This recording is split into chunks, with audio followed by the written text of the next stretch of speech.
Subscribe कीजिए हमारा YouTube channel examine you और लेटेस्ट वीडियो नोटिफिकेशन के लिए बेल आइकन को प्रेस करें।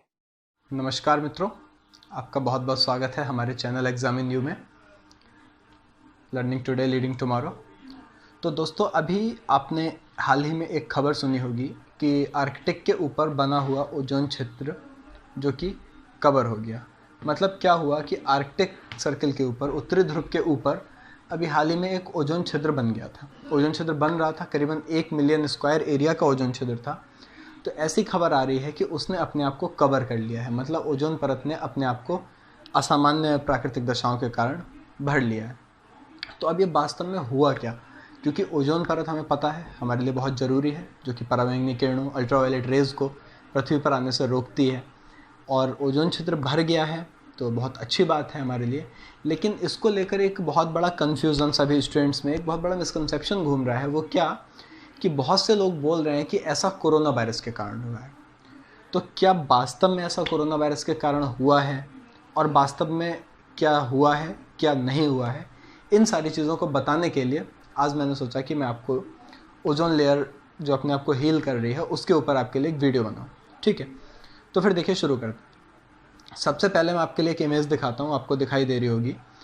इस इमेज में 26 मार्च 2020 के लिए, ठीक है, CAMS एक यूरोपियन यूनियन की मॉनिटरिंग अथॉरिटी है, ठीक है।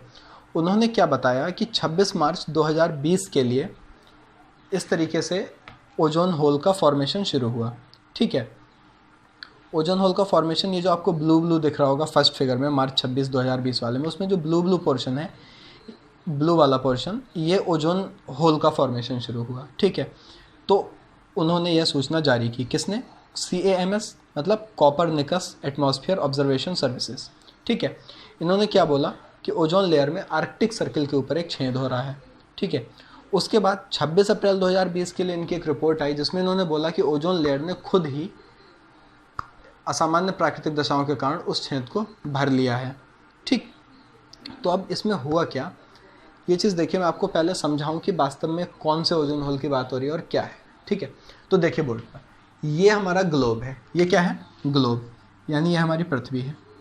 हमको पता है ये 0 डिग्री अक्षांश रेखा, मतलब ये क्या है? भूमध्य रेखा या इक्वेटर जिसे हम कहते हैं, ठीक है। यहाँ हम जानते हैं नॉर्थ पोल है, और ये नीचे हम जानते हैं साउथ पोल। तो नॉर्थ पोल का रीजन है उसको बोला जाता है आर्कटिक, ठीक है। और जो साउथ पोल का रीजन है उसको बोला जाता है अंटार्कटिका या अंटार्कटिक। तो होता क्या था दोस्तों, हम लोगों ने जिस ओजोन परत के बारे में सुन रखा है कि ये ओजोन परत समाप्त हो रही है, अल्ट्रावायलेट रेज अब पृथ्वी पर आ जाएंगी, क्लोरोफ्लोरोकार्बन्स के कारण ओजोन परत का क्षय हो रहा है, उसमें बहुत बड़ा छेद क्रिएट हो रहा है। तो वो जो दोस्तों छेद है, वो छेद क्रिएट हो रहा है यहाँ, मतलब अंटार्कटिका के ऊपर कहीं पर, ठीक है। तो यहाँ पर कौन सा है? ओल्ड होल, मैं इसको नाम दे देता हूँ।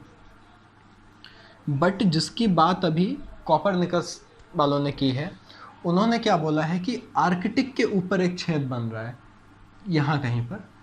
इसकी बात मैं करता हूँ न्यू होल। तो ये इसका फॉर्मेशन कब स्टार्ट हुआ था? 26 मार्च से। 26 मार्च को इन्होंने ये घोषणा की कि यहाँ पर एक बहुत बड़ा होल बन रहा है। अब ये जो होल है, ये होल बनना थोड़ा सा चिंताजनक था, क्योंकि यहाँ पर तो ये अक्सर होल बन जाता है और बना हुआ भी था, बट ऐसा कभी कभी ही होता है, ठीक है। तो अब हुआ क्या, अर्थ ने इस वाले होल को रिकवर करना शुरू किया है, और ये वाला होल क्या हो गया? पूरा का पूरा हील, मतलब भर गया, ठीक है।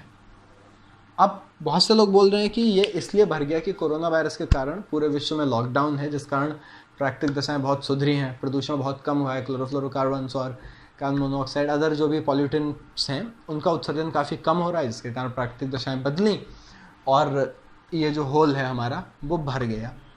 तो इसके पीछे की वजह क्या है, ये सब चीज़ मैं अभी आपको दिखाता हूँ।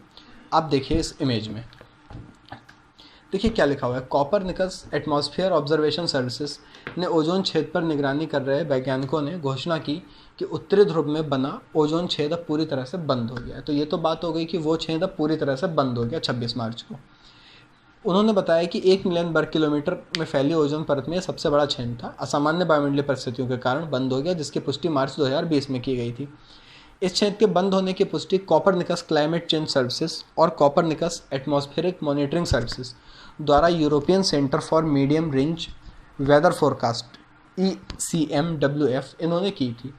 ठीक है, और एक बात इसके बारे में थोड़ा सा डिफरेंट क्या था कि जुलाई से सितंबर के बीच दक्षिणी ध्रुव पर, ठीक है ना, मतलब अंटार्कटिका यानी नीचे की तरफ, ओजोन परत में इस प्रकार का छेद एक सामान्य घटना है, लेकिन आर्कटिक में इस तरह का छेद असामान्य घटना है। ठीक है, ऐसा 2011 में एक बार पहले देखा गया था कि जब ओजोन की यहाँ पर कमी हो गई थी। ठीक है, तो ये 2 फिगर आपने समझे। अब मैं बताता हूँ कि ओजोन लेयर टूटती कैसे। अब देखते हैं बोर्ड पर होता क्या है। ये हमारा सन है, ठीक है, ये कौन है, सन। सन से क्या आती हैं, ultraviolet rays, UV rays. Atmosphere में ऑक्सीजन मौजूद होती है। जब यूवी रेज ऑक्सीजन पर पड़ती हैं तो ये क्या करती हैं, इसको नेसेंट ऑक्सीजन में तोड़ देती है, मतलब 1 एटमिक में। ठीक है ना, मतलब O2 जो है वो O और O में टूट जाती है, और ये वाले OO ये जब मिलते हैं O2 से तो क्या बन जाती है, यहाँ पर बन जाती है O3, और O3 को ही हम लोग ओजोन नाम देते हैं। ठीक है, अब जब बहुत ज़्यादा क्लोरोफ्लोरोकार्बन्स का जब प्रोडक्शन होता है, क्लोरोफ्लोरोकार्बन्स, ठीक है, CFCs जिनको हम बोलते हैं शॉर्ट में क्लोरोफ्लोरोकार्बन्स, उनसे क्या होता है कि क्लोरीन के साथ में ओजोन अपक्रिया करके फिर से O2 को मुक्त कर देती है, और O2 क्या होता है, वो नीचे वातावरण में वापस आ जाती है, जिसके कारण क्या होता है कि यूवी रेज जो है वो डायरेक्ट हमारे अर्थ के एटमॉस्फेयर पर आ जाती हैं। ठीक है, बात क्लियर हुई। तो क्लोरीन क्या करती है, ओजोन के साथ अभिक्रिया करके O2 को मुक्त कर देती है। मतलब होता क्या है, ये रही अभिक्रिया Cl + O3, तो ये बन जाता है ClO + O2, और ये ऑक्सीजन नीचे अर्थ के पास आ जाती है, और जिस कारण से यूवी रेज जो है वो भी नीचे आ जाती हैं। तो ऐसे धीरे धीरे करके क्या हो रहा है कि ओजोन लेयर जो है वो ख़त्म होती जा रही है, उसका बिल्कुल क्षय होता जा रहा है। पर जो लोग बोल रहे हैं, स्टूडेंट्स में एक कन्फ्यूज़न फैला हुआ है कि ऐसा कोरोना वायरस की वजह से हुआ है, तो ऐसा नहीं है। ये हुआ है दोस्तों पोलर वर्टेक्स की वजह से। ठीक है, अब पोलर वर्टेक्स क्या है, ये देखिए मैं आपको फिर से एक इमेज के माध्यम से समझाता हूँ। देखिए इमेज को देखना, इसमें जो सेकेंड इमेज है राइट साइड वाली, उसमें क्या लिखा हुआ है, wavy polar vortex, weak jet stream और वार्म एयर मूव्स नॉर्थ। मतलब क्या हुआ कि जब जेट स्ट्रीम्स वीक होती हैं तो क्या होता है कि जो गर्म हवा है वो नॉर्थ की तरफ बढ़ती है, यानी आर्कटिक की तरफ बढ़ती है। लेकिन इस बार क्या हुआ, हमें पता है कि जेट स्ट्रीम बहुत ज़्यादा स्ट्रांग रही है। ठीक है, तो जेट स्ट्रीम स्ट्रांग होने की वजह से ठंडी हवाएं ऊपर की तरफ नॉर्थ की तरफ उठी। नॉर्मली जब जेट स्ट्रीम वीक होती है तो क्या होता है कि वेवी पोलर वर्टेक्स बनता है। वेवी मतलब घूमता हुआ पोलर वर्टेक्स, जो कि फिक्स नहीं होता। लेकिन पोलर वर्टेक्स मतलब ध्रुवीय चक्रवात, ध्रुवों पर आने वाले चक्रवात। तो वो चक्रवात कैसे होते हैं, वेरिएबल होते हैं, कमज़ोर होते हैं। लेकिन इस बार क्या हुआ, स्ट्रॉन्ग जेट स्ट्रीम की वजह से जो पोल्स पर चक्रवात आए वो स्टेबल पोलर वर्टेक्स बने, है ना। तो स्टेबल पोलर वर्टेक्स होने की वजह से क्या हुआ, वहाँ पर बहुत ज़्यादा कोल्ड एयर कंटेंट हुई। कोल्ड एयर है मीन्स ऑक्सीजन की मात्रा ज़्यादा होगी। तो जब ऑक्सीजन की मात्रा ज़्यादा हुई और इसकी ऊंचाई थी लगभग 15 से 20 किलोमीटर, जहाँ पर ये स्टेबल पोलर वर्टेक्स बनते हैं, तो उसकी वजह से क्या हुआ, 15 से 20 किलोमीटर ऊपर आपके स्टेबल पोलर वर्टेक्स बने। ठंडी हवाएं थी, नॉर्थ की तरफ ऊपर उठी, तो वहाँ पर जब ऑक्सीजन की मात्रा हुई तो अल्ट्रावायलेट रेज के साथ में वहाँ पर ओजोन का फॉर्मेशन हो गया, और जो ओजोन होल आर्कटिक पर एक असामान्य रूप से बन रहा था वो धीरे धीरे भरना शुरू हो गया।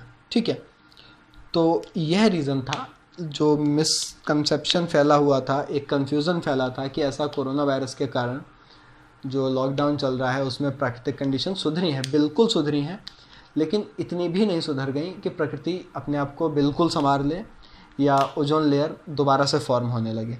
तो ऐसा हुआ है वास्तव में पोलर वर्टेक्स के कारण। चूँकि परीक्षाओं में आने लायक टॉपिक था, कन्फ्यूज़न काफ़ी फैला हुआ था, तो किसी तरह की कोई डाउट ना रहे, इसलिए मैंने इसको एक क्वेश्चन में तो लिया ही, सेपरेट फॉर्म में भी इस टॉपिक के लिए मैंने अलग से समझाया। तो उम्मीद करता हूँ कि अब आपको ये पूरा मैटर सही से समझ में आ गया होगा कि कौन सा ओजोन लेयर है का होल है जो कि फिर से हील होने लगा है। तो कौन सा होल है? जो आर्कटिक सर्किल के ऊपर है। अंटार्कटिक वाला जो पुराना होल जिसके बारे में हम पहले से पढ़ते आ रहे हैं, जिसकी यूनिट डॉब्सन है, वो वैसा ही है, उसमें अभी कोई बदलाव ऐसा नहीं देखा गया है। पर ये जो आर्कटिक के ऊपर होल था ये पूरी तरह से भर चुका है। ठीक है, तो ये चीज़ आपको बिल्कुल अच्छे से समझ में आ गई होगी। तो ऐसे ही चीज़ों को समझते चलिए। छोटे छोटे टॉपिक्स जो आते रहते हैं बीच बीच में उनको मैं बताता रहता हूँ। आज ही मैंने सुबह ऋषि कपूर और इरफान खान जी के ऊपर भी एक वीडियो दिया है जिसमें उनके द्वारा सभी जीते गए इम्पोर्टेंट अवार्ड्स और उनके जीवन के बारे में कुछ बातें मैंने बताई हैं। तो उस वीडियो को भी आप देखिए, काफ़ी महत्वपूर्ण वीडियो है। तो इसी साथ हमारे साथ जुड़े रहिए और दोस्तों के साथ वीडियो को शेयर कीजिए, चैनल को सब्सक्राइब कीजिए। तब तक के लिए घर में रहें, सुरक्षित रहें। धन्यवाद।